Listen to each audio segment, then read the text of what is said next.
Elizabeth McCumber is going to take us home with Rigor and Remembrance, 2 ways of being in time.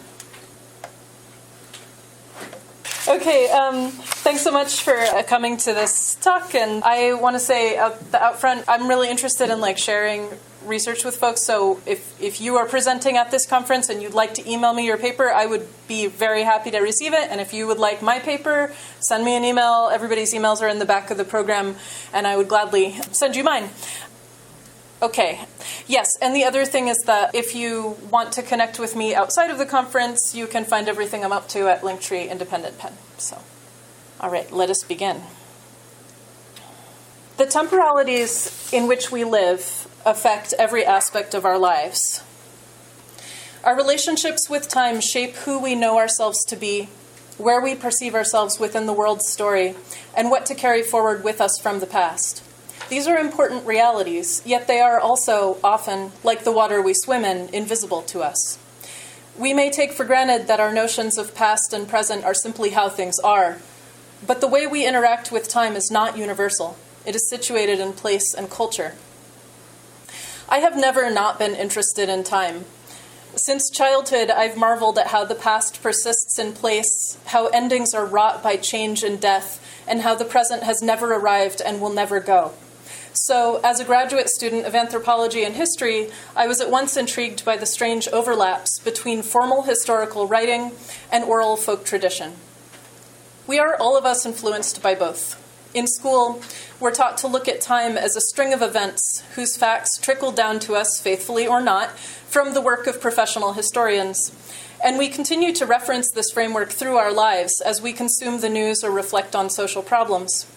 At the same time, we interact with the past in other ways, too, through the folkways of our communities. Maybe this means trading memories with neighbors on a porch. Maybe it involves traditional performances of sacred myths.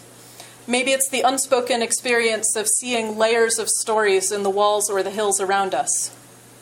In these instances and others, one's folkloric concept of time is often very different from the academic.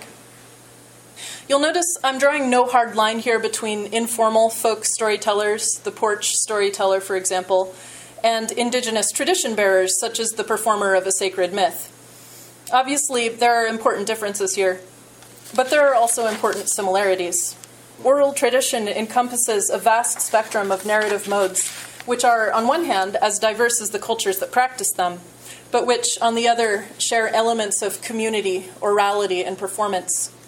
When I use the term oral tradition in this paper, I'm referring broadly to the narratives of any folk group that tells and retells stories about the past in an embodied social setting.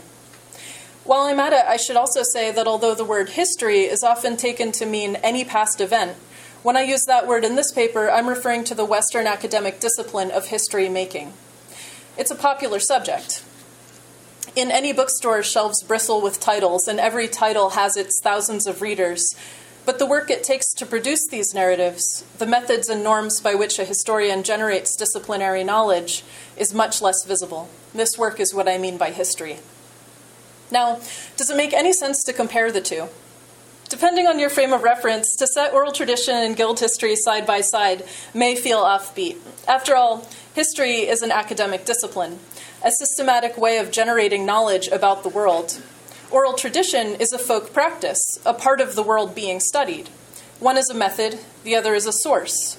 When I floated the premise of this paper to the historian who mentored me during my graduate studies, she saw it as a category mistake. But academic history is a culturally specific endeavor, and to set it apart from every other human foray into the past would be to privilege one way of knowing over another. There's no categorical holiness to history.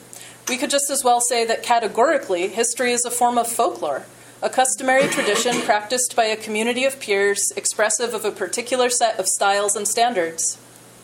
Rather than closing it neatly off into its own category, I embrace history as one of many possible ways to approach the past. Its rigor is an expression of its culture, not a claim to absolute truth. History is a source of different knowledge, not higher knowledge.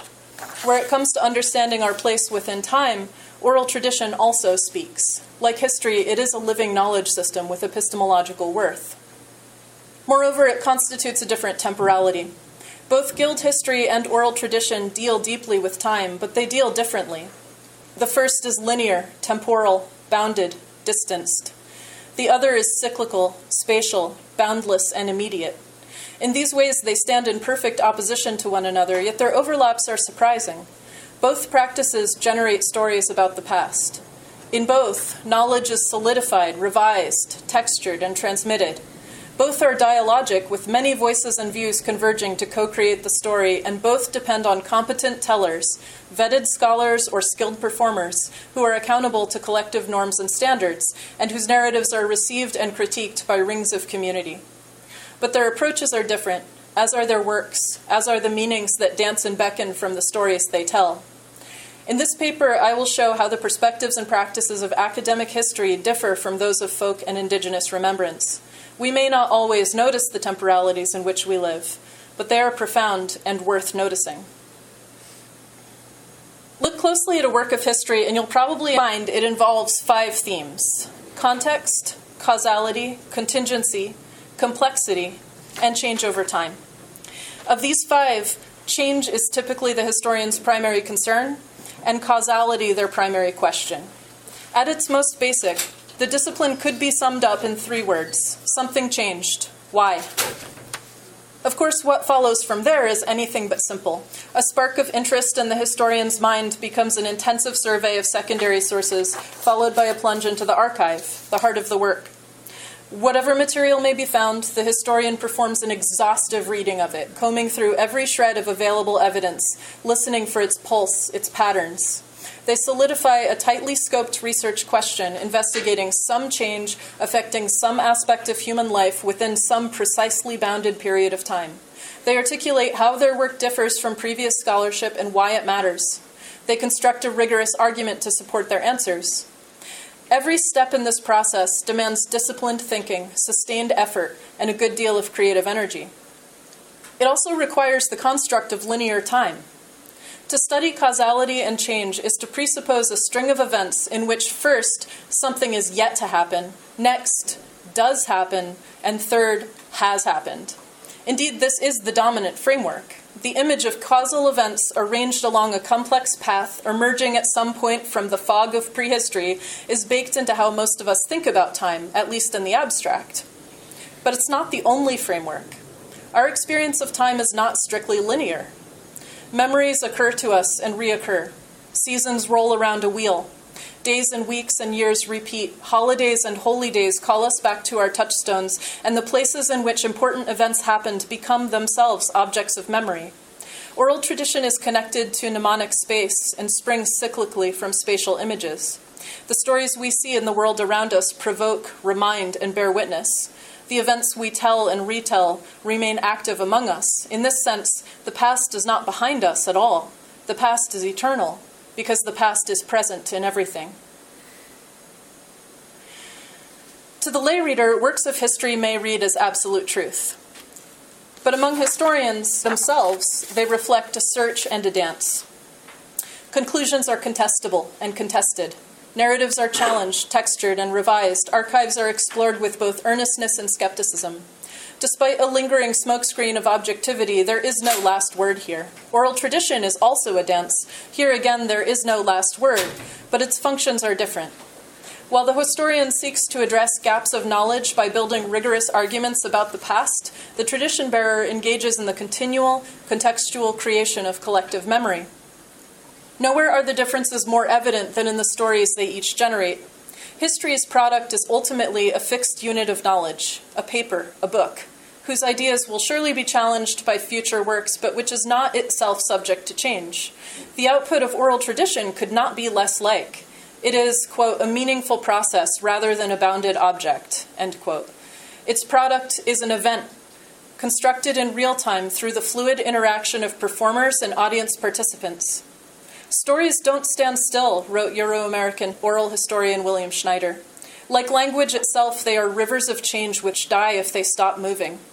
They are told and retold, adjusted to meet new and changing needs, adapted by tellers and listeners in the continual act of transmission.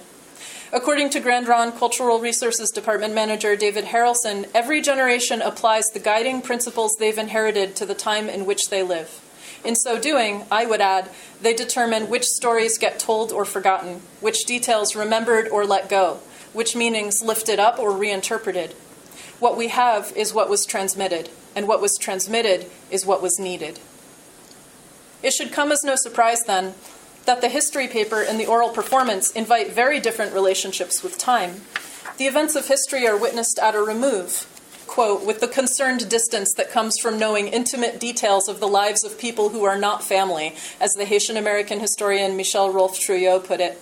Most of those who write and read history do so in solitude, the historian combing through archives, the peer reviewer anonymously typing a response, the lay reader enjoying the text over a cup of coffee. Folk performance, by contrast, happens close up, in a flood of sound, sight, sense, smell.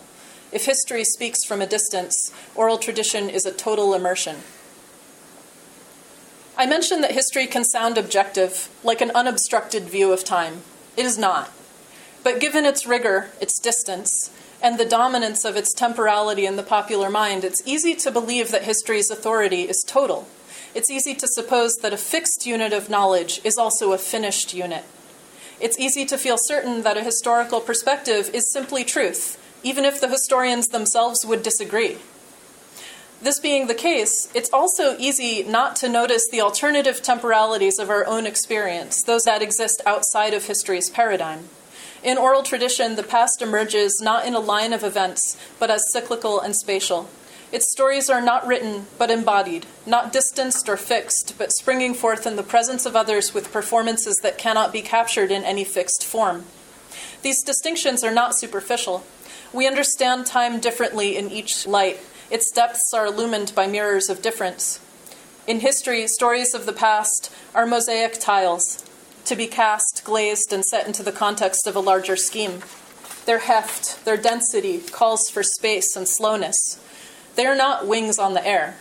They are not the stories of performance, embodied by tellers and listeners whose laughter, interruptions, corrections, silences, and amens reinforce or redirect a flight in motion.